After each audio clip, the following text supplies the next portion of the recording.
है यदि आप किसी भी चैप्टर की समरी को अगर अच्छा से समझ लेते हैं, यानी कि आप उस चैप्टर को लगभग पूरे अच्छे तरीका से समझ चुके हैं। क्योंकि समरी को अगर आप पढ़ते हैं तो उससे क्वेश्चन आंसर क्लियर होता है, उससे ऑब्जेक्टिव टाइप क्वेश्चंस क्लियर होता है, लाइन को एक्सप्लेन करने में बहुत मदद करता है, और समरी तो पूछता ही है आपके एग्जाम में 5 नंबर के लिए।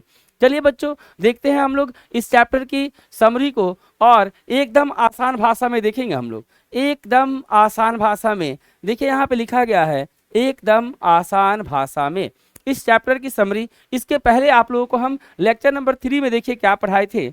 लेक्चर नंबर 3 में आप सभी लोगों को विद्यार्थी जी बताया गया था सम इंपॉर्टेंट लाइंस। इस चैप्टर की इंपॉर्टेंट लाइन को आप पढ़े थे, और आप सभी लोगों को पता होना चाहिए कि इंपॉर्टेंट लाइंस जो है आपके एग्जाम में सब्जेक्टिव ऑब्जेक्टिव दोनों में देता है, चाहे वो सब्जेक्टिव हो या फिर ऑब्जेक्टिव हो। देखिए, तो सबसे पहले आप इंपॉर्टेंट लाइंस को देखिएगा, क्योंकि अभी हम लोग लाइन एक्सप्लेनेशन को भी सीखने वाले हैं समरी के बाद।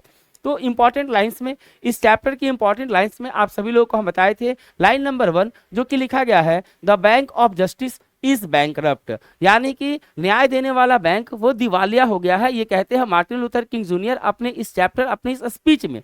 न्याय देने वाला बैंक क्या हो गया? दिवालिया। बैंकरप्ट का मतलब होता है दिवालिया होता है, यानी कंगाल आप समझिए, और जस्टिस का मतलब होता है न्याय। नंबर 2 है 1963। ये भाषण कब दे रहे होते हैं? 1963 में। और ये कहते हैं कि 1963 जो है ये अंत नहीं बल्कि ये बिगिनिंग है, यानी शुरुआत है। 1963 अंत नहीं शुरुआत है। ये कौन कहता है? आप कहेंगे मार्टिन लूथर किंग जूनियर कहते हैं। और किस चैप्टर में कहते हैं? आई हैव अ ड्रीम में कहते हैं। इसके बाद विद्यार्थी जी 3 नंबर लाइन है it would be fatal for the nation, यानी राष्ट्र के लिए ये घातक साबित होगा। To overlook the urgency of the moment. कब ये घातक साबित होगा? तो निग्रो लोगों की जो अभी की जो जरूरत है, निग्रो लोगों का अभी की जो जरूरत है उसको ओवरलुक करना, यानी अनदेखा करना, अनदेखा करना, या फिर उसकी डिटर्मिनेशन को, निग्रो लोगों की डिटर्मिनेशन को कम समझना। अंडर एस्टिमेट का मतलब क्या होता है? कम समझना। उसकी जो संकल्प है उसको कम समझना, निग्रो लोगों की जरूरत को अनदेखा करना राष्ट्र के लिए फैटल साबित हो सकता है। फैटल वाला लाइन आप याद रखिएगा। इसके बाद हम बताए थे आप लोगों को लाइन नंबर 4 में, याद होगा आप सभी लोगों को, एंड एज वी वॉक। यहाँ पे बताए थे ना कि वर्क नहीं विद्यार्थी जी, क्या होगा? वॉक होगा। एंड एज वी वॉक, जैसे ही हम लोग इस लड़ाई को लड़ने के लिए कदम आगे बढ़ाएंगे, हम लोगों को एक प्रतिज्ञा लेना होगा। प्लेस यानी प्रतिज्ञा लेना, हम लोगों को एक प्रतिज्ञा लेना होगा। क्या प्रतिज्ञा है? वी शैल ऑलवेज, हम लोग हमेशा कदम से कदम मिलाकर के आगे बढ़ेंगे, कदम से कदम मिलाकर के चलेंगे। क्लियर? मार्च अहेड, यानी कदम से कदम मिलाकर आगे बढ़ना होता है। क्लियर? इसके बाद विद्यार्थी जी आप सभी लोगों को हम बताए हैं लाइन नंबर 5 में, free at last, free at last, thank God almighty we are free at last. आप याद रखिएगा, फ्री एट लास्ट वाला लाइन आप पढ़े हैं आई हैव अ ड्रीम में, आई हैव अ ड्रीम में, और जिसके राइटर कौन है? Martin Luther King junior, Martin Luther King junior. कौन सा लाइन? आप कहेंगे फ्री एट लास्ट वाला लाइन। ये जो फ्री एट लास्ट वाला लाइन है आप याद रखिएगा, पहले बिहार बोर्ड इस लाइन को पूछ चुका है। क्लियर? अब देखिए लाइन नंबर 6 है we must forever conduct our struggle. हम लोग जो है अपने स्ट्रगल को करेंगे, अपने संघर्ष को करेंगे, लेकिन on the plane, on the high plane of dignity and discipline. हम लोग सम्मान और अनुशासन में रह करके हम लोग इस लड़ाई को लड़ेंगे। क्लियर? डिग्निटी एंड डिसिप्लिन वाला आप लाइन याद रखिएगा। क्लियर? अगर आप इतना याद रखते हैं तो फिर लाइन को आप इजीली बना पाएंगे, और अगर लाइन एक्सप्लेनेशन भी करना होगा तो बहुत मदद मिलेगा। क्योंकि जब तक आप लाइन को पकड़ नहीं पाएंगे कि लाइन किस चैप्टर का है, अगर यही नहीं पता है कि लाइन कौन सा चैप्टर का है, तो उसको एक्सप्लेन करेंगे कैसे? तो इस बात को जानने के लिए आपको हर चैप्टर का कुछ इंपॉर्टेंट लाइंस को क्लियर करते हुए चलना पड़ेगा, तब जाकर के आप वीवीआई लाइन जो ऑब्जेक्टिव में देता है वो आप बना पाएंगे, और लाइन एक्सप्लेनेशन जो पूछता है वो आप कर पाएंगे। अब आ जाते हैं हम लोग इंपॉर्टेंट समरी के ऊपर। इंपॉर्टेंट समरी यानी आई हैव अ ड्रीम जो आपका चैप्टर है, आई हैव अ ड्रीम, उसका समरी देखेंगे। किस चैप्टर का summary? I have a dream. ये चैप्टर किसने लिखा है? तो आप कहेंगे गुरुजी ये चैप्टर लिखा गया है मार्टिन लूथर किंग जूनियर के द्वारा। मार्टिन लूथर किंग जूनियर के द्वारा लिखा गया है। चलिए विद्यार्थी जी हम लोग देखते हैं इसके समरी को, यानी सारांश को। क्लियर? समरी का हिंदी क्या होता है? सारांश होता है। चैप्टर का ये बिल्कुल निचोड़ होता है। अगर आप, फिर से कह रहे हैं हम, अगर आप किसी भी चैप्टर की समरी को बेहतरीन तरीका से क्लियर कर लेते हैं तो समझिए कि आप वो चैप्टर अच्छे से समझ गए हैं, अच्छे से पढ़ लिए हैं। अगर आपको किसी चैप्टर का रिवीजन करना होगा सब्जेक्टिव ऑब्जेक्टिव के लिए, एक बार उसका समरी को पढ़ लीजिएगा, पूरा चैप्टर आपका क्लियर हो जाएगा। चलिए तो हम लोग देखते हैं इसके समरी को, line by line, word by word अच्छे से समझते हैं। देखिए विद्यार्थी जी यहाँ पे लिखा क्या है। सबसे पहले तो यहाँ पे लिखा है आई हैव अ ड्रीम। ये जो आई हैव अ ड्रीम लिखा है इसका मतलब होगा मेरा एक सपना है। तो ये मेरा एक सपना है जो बोला गया है, ये मेरा एक सपना है कौन कह रहा है? तो मार्टिन लूथर किंग जूनियर कह रहे हैं। मार्टिन लूथर किंग जूनियर कहाँ के थे? तो वो साउथ अमेरिका के थे। मार्टिन लूथर किंग जूनियर एक निग्रो थे। निग्रो क्या होता है? तो निग्रो अमेरिका के काले लोगों को कहते हैं, ब्लैक पीपल ऑफ अमेरिका। तो Martin Luther King junior America में जो काला गोरा के बीच का जो भेदभाव है, उसी भेदभाव को खत्म करने का ये लड़ाई लड़ रहे हैं। और जैसे महात्मा गांधी लड़ाई लड़ी थी ना, वैसे ही मार्टिन लूथर किंग जूनियर खुद जो है महात्मा गांधी से ही प्रभावित थे, और इसीलिए इस लड़ाई को ये लड़ते हैं शांतिपूर्वक। शांतिपूर्वक यानी पीसफुली। और इनको शांति का नोबेल पुरस्कार मिलता है 1964 में। आप लोगों को बताए थे 1964 में। जब मार्टिन लूथर किंग जूनियर को 1964 में नोबेल प्राइज मिला था, तो ये नोबेल प्राइज पाने वाले दुनिया के सबसे कम उम्र के व्यक्ति बने थे। 1964 की बात है। 1964 में when Martin Luther King Jr. was given the Nobel Prize, he became the youngest person to receive this prize. Youngest person यानी सबसे कम उम्र के व्यक्ति बने थे। मार्टिन लूथर किंग जूनियर जो है वो काफी स्ट्रगल किए हैं भाई। वहां पे जो भेदभाव था, जो काला गोरा के बीच जो असमानता था, जो भेदभाव था, जो जातीय भेदभाव था, जो काले लोगों के साथ अन्याय हो रहा था, जो उनका अधिकार उन लोगों को नहीं मिल पा रहा था, उन लोगों के अधिकार को दिलाने के लिए, उन लोगों के साथ भी न्याय हो, समानता हो, किस प्रकार से काले लोगों को वहाँ पे गंदी बस्तियों में ऐसे ही रख दिया गया था, वहाँ से निकाल करके और शहरों में लाने का अधिकार दिलाने के लिए, इन सब का लड़ाई जो है वो लड़ते हैं कौन? Martin Luther King junior. और इसीलिए वो भाषण देते हैं वाशिंगटन डीसी के लिंकन मेमोरियल की सीढ़ियों पे चढ़ करके। कहाँ पे? सुनेंगे ध्यान से। वाशिंगटन डीसी, अमेरिका के वाशिंगटन डीसी में एक बिल्डिंग है लिंकन मेमोरियल। उसी बिल्डिंग के सीढ़ियों पे चढ़ करके लाखों लोगों के सामने ये भाषण देते हैं, और भाषण में लोगों को बहुत ज्यादा मोटिवेट करते हैं इस लड़ाई में शामिल होने के लिए और लड़ाई को शांतिपूर्वक लड़ने के लिए। क्योंकि महात्मा गांधी से ये इंस्पायर्ड थे, तो ये हिंसात्मक तरीके से लड़ाई को लड़ना नहीं चाहते हैं, और ना ही लोगों को सलाह देते हैं कि हम लोगों को लड़ाई को हिंसात्मक तरीके से लड़ना है। ये शांतिपूर्वक लड़ने का ये लोगों को सलाह देते हैं और कहते हैं कि हम लोग को लड़ाई तो लड़ना है, अब रुकना नहीं है। क्योंकि 100 साल पहले एक अमेरिकी जो है मुक्ति घोषणा पत्र, इमेंसिपेशन प्रोक्लामेशन पे साइन तो किया था, लेकिन वो साइन जो है केवल साइन ही किया गया, वास्तव में किसी तरह का कोई आज़ादी, स्वतंत्रता, न्याय, अधिकार निग्रो लोगों को मिला नहीं है। तो भाई 100 साल के बाद फिर से हम लोग एक बार जो है उसी लड़ाई के लिए आवाज उठा रहे हैं और इकट्ठे हुए हैं। और जो दयनीय स्थिति निग्रो लोगों का अमेरिका में बना हुआ है, इसी दयनीय स्थिति को स्पष्ट करने के लिए हम लोग यहाँ पे इकट्ठे हुए हैं, और हम चाहते हैं कि निग्रो लोगों के साथ जो है न्याय हो, और एक समय ऐसा आए कि निग्रो लोगों को आज़ादी मिले। यही मेरा सपना है। I have a dream. विद्यार्थी जी ये कहते हैं कि मेरा एक सपना है, ये एक स्पीच है। सबसे पहले तो आपको अपने समरी में लिखना है कि आई हैव अ ड्रीम क्या है, तो एक स्पीच है। स्पीच किसके द्वारा दिया गया है? तो स्पीच देना का होता है डिलीवर्ड। स्पीच देना के लिए गिव नहीं लगाते हैं, स्पीच गिवन बाय नहीं, speech delivered by. Speech delivered by Martin Luther King junior. ये जो स्पीच है, भाषण है, ये दिया गया है मार्टिन लूथर किंग जूनियर के द्वारा। बाई मतलब के द्वारा। कब दिया गया है? आप चाहे तो पूरा डेट लिख सकते हैं, 28 अगस्त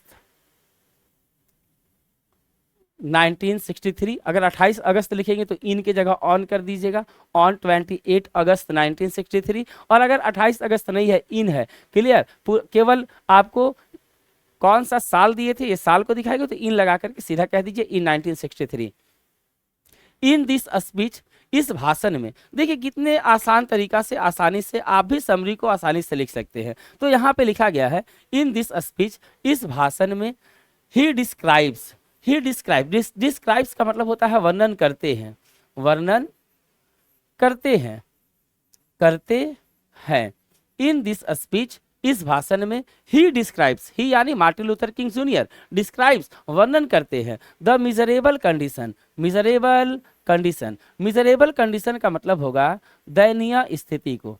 किस चीज की स्थिति? दयनीय स्थिति का वर्णन करते हैं, दयनीय स्थिति का ये वर्णन करते हैं, क्लियर। तो मार्टिन लूथर किंग जूनियर जो है किसकी दयनीय स्थिति का वर्णन करते हैं? तो निग्रो लोगों का। कहाँ का निग्रो? अमेरिका के। अमेरिका के निग्रो लोगों की दयनीय स्थिति का वर्णन करते हैं इस भाषण में। मार्टिन लूथर किंग जूनियर जो है अपने इस भाषण में, in this speech, Martin Luther King junior describes वर्णन करते हैं the miserable condition, miserable condition यानी अपैलिंग कंडीशन। इसी को ही किताबों में अपैलिंग भी लिखा है। ये मिजरेबल है ना, मिजरेबल, इसी को लिखा गया अपैलिंग कंडीशन, क्लियर है।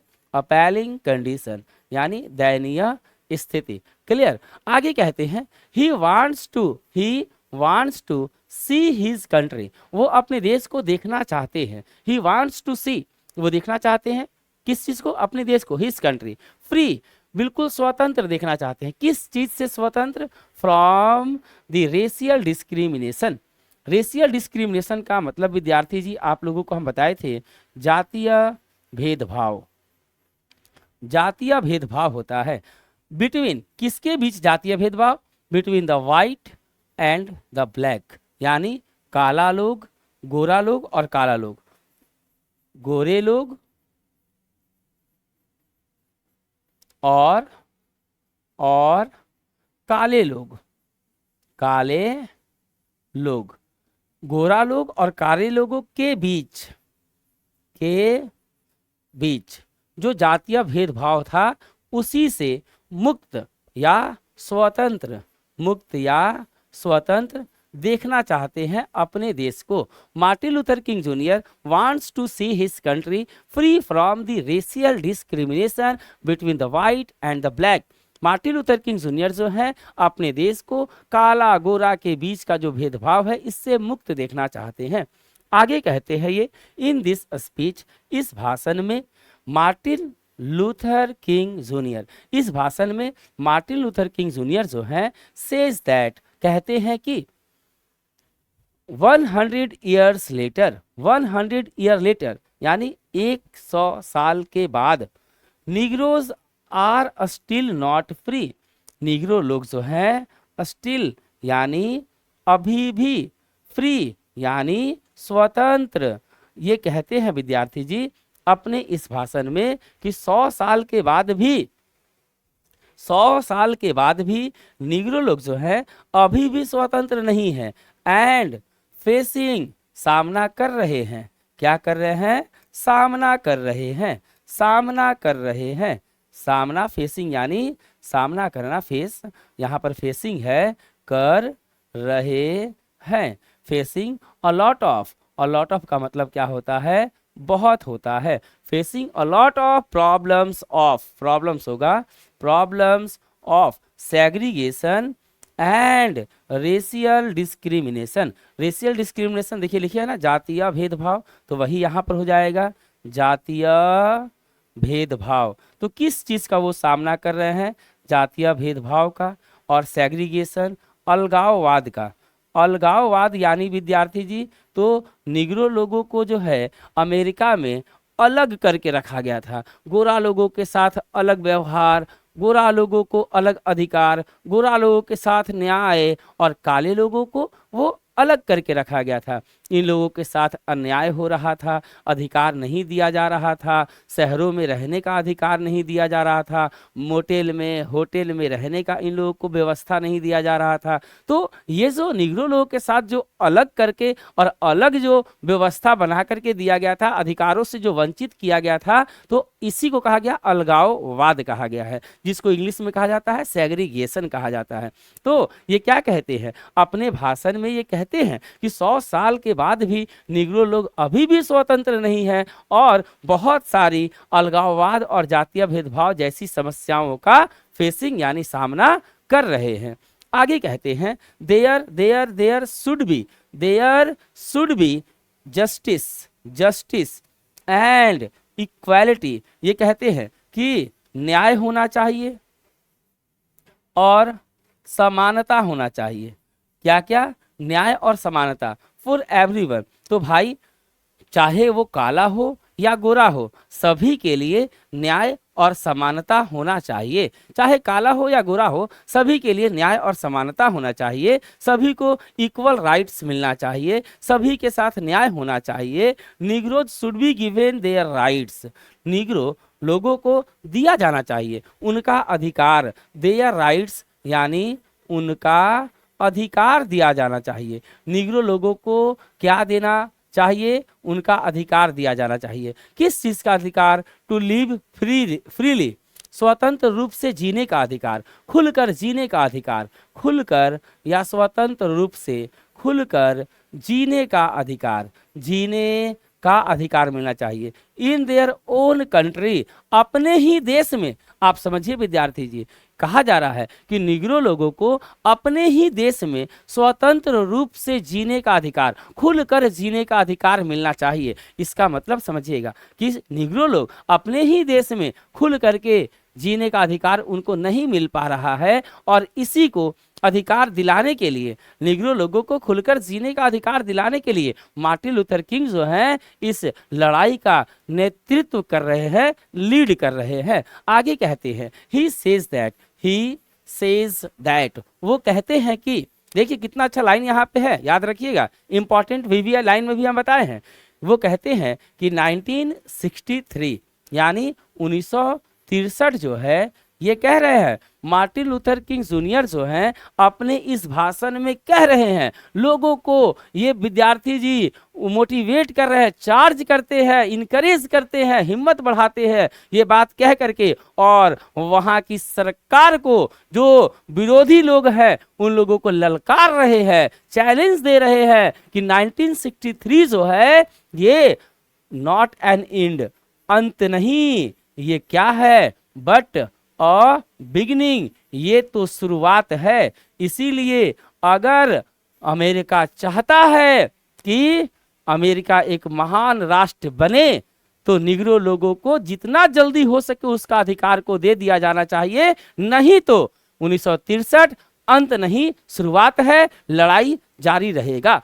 आगे कहते हैं मार्टिन लूथर किंग जूनियर जो थे was influenced, देखिए कितना अच्छा लाइन है यहाँ पे, ध्यान दीजिएगा, इंपॉर्टेंट लाइन है।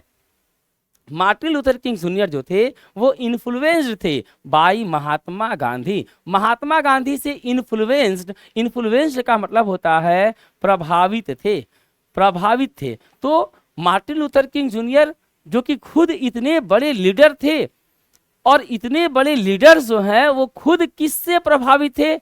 तो महात्मा गांधी से प्रभावित थे। इसलिए ये लड़ाई को शांतिपूर्वक लड़ रहे थे, क्योंकि महात्मा गांधी अहिंसा के पुजारी थे ना।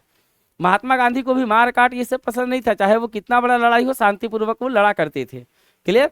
उसी तरह से महात्मा गांधी से ही इंस्पायर्ड होकर के, इन्फ्लुएंस्ड होकर के मार्टिन लूथर किंग जूनियर अपने देश में लड़ाई को लड़ते हैं, शांतिपूर्वक लड़ाई को लड़ते हैं और नोबेल प्राइज पाते हैं। नोबेल प्राइज वो पाते हैं, शांति का नोबेल पुरस्कार मिलता है। क्लियर? तो Martin Luther King junior was influenced by Mahatma Gandhi. Martin Luther King junior किससे प्रभावित थे? महात्मा गांधी से। देयरफॉर, इसलिए ध्यान दीजिएगा यहाँ पे, वो महात्मा गांधी से प्रभावित थे, इसलिए विद्यार्थी जी ही एडवाइज्ड हिज पीपल, इसलिए मार्टिन लूथर किंग जूनियर जो है अपने लोगों को सलाह दिए। क्या दिए? सलाह दिए थे किस चीज के लिए? To fight in a non violent, अहिंसात्मक तरीका से, अहिंसात्मक तरीका से और डिसिप्लिन्ड तरीका से, डिसिप्लिन यानी अनुशासित, अनुशासित तरीका से, याद रखिएगा विद्यार्थी जी, अनुशासित तरीका से, तरीका होता है वे का, क्लियर। तो किस तरीका से लड़ाई लड़ने का, तो वो जो है मार्टिन लूथर किंग जूनियर चूंकि महात्मा गांधी से इन्फ्लुएंस थे, प्रभावित थे, इसीलिए वो अपने लोगों को सलाह देते हैं कि हमें आज़ादी पाने की लड़ाई, टू गेट फ्रीडम, आज़ादी पाने की लड़ाई, आज़ादी आज़ादी पाने के लिए किस तरह से लड़ना है, तो अनुशासित, अनुशासन में रह करके और नॉन वायलेंट यानी अहिंसात्मक तरीके से लड़ना है।